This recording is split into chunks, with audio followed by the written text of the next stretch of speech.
When I'm running, I always take what I want and I always give it 100. Don't need a bank, no I'm funded. Play the game like it's nothing. I'm always thankful for something. Don't take for granted, stay humble. Now wake up! It's time to look at the enemy. Look in the mirror if he is no friend to me. It's not working out, maybe it's the chemistry. What's up, guys? Welcome back for another video. We're gonna turn this annoying shit off. Alright, as you already know, I'm getting ready to possibly go on a razor ride, and I figured I would share some things that I do to get ready, especially after winter. What is in my pocket? Nicotine addiction.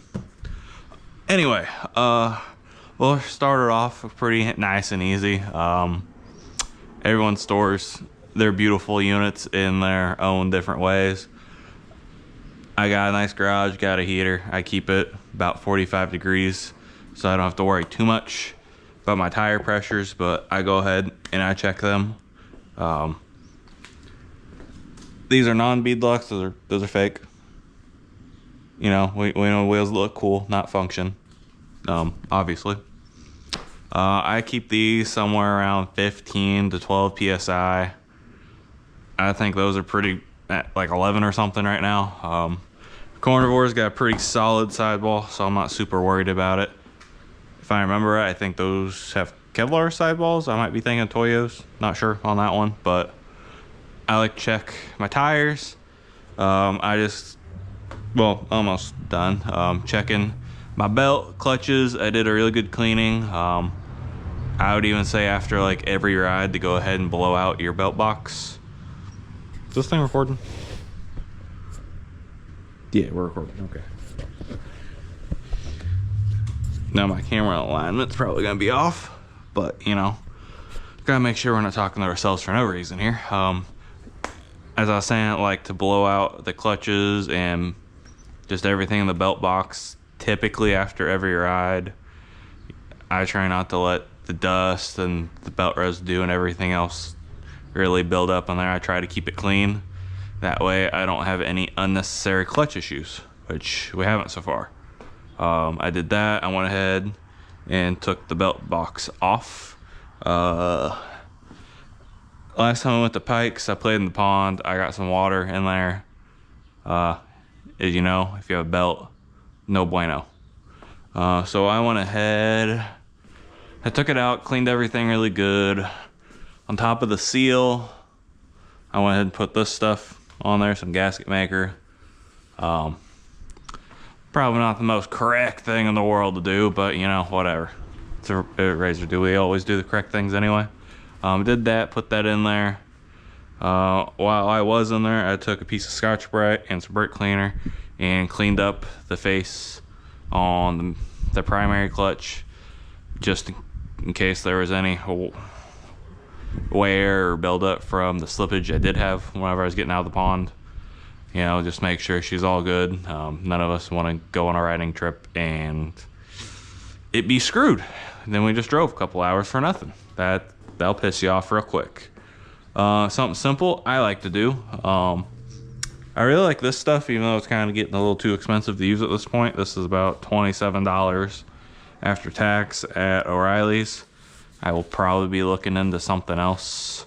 But just some kind of dressing, you know, shine it up, make it all pretty, and more importantly, kind of give an oily surface for the mud, dirt, and everything else to go on to help with cleaning. I mean, I really do like the stuff. Just if I'm doing it after every ride, $27 is going to add up. You can make it last longer than I do by spray the wheels, tires. Usually I like to spray the outs, tops, and outside sidewall, all the undercarriage, the sides. I want this thing lubed up like a porn star, getting ready to go.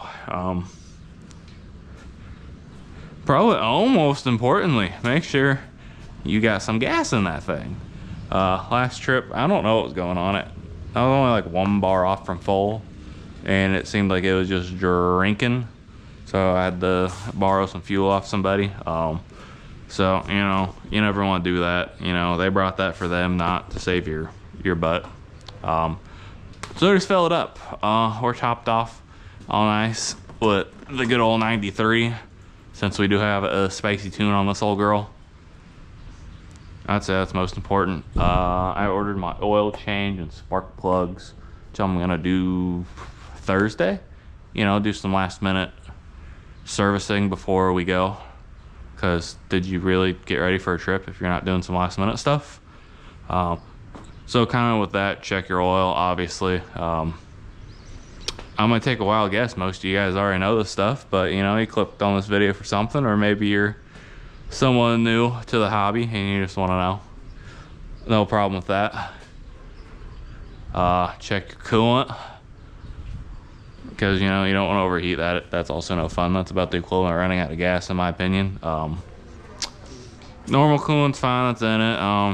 I'm trying this stuff out. I've had it for years. I was gonna put it in a Camaro I built a motor on a while ago. Never ended up doing it.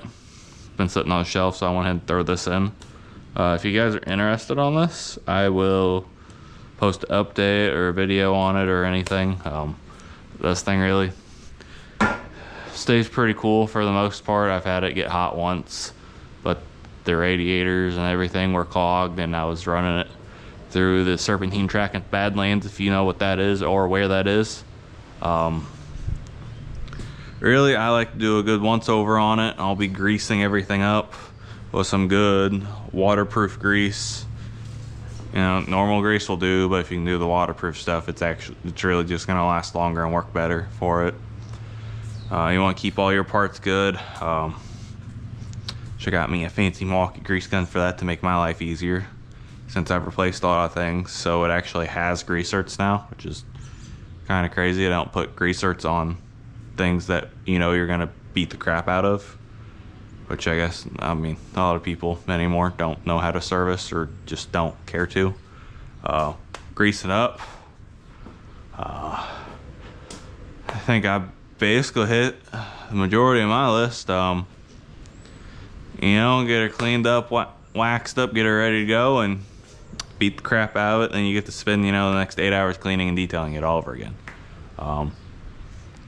You know, you gotta fuel up the old toe pegs. You gotta do that. That's pretty important. Even though diesel's like $5 a gallon right now, you know, it's great.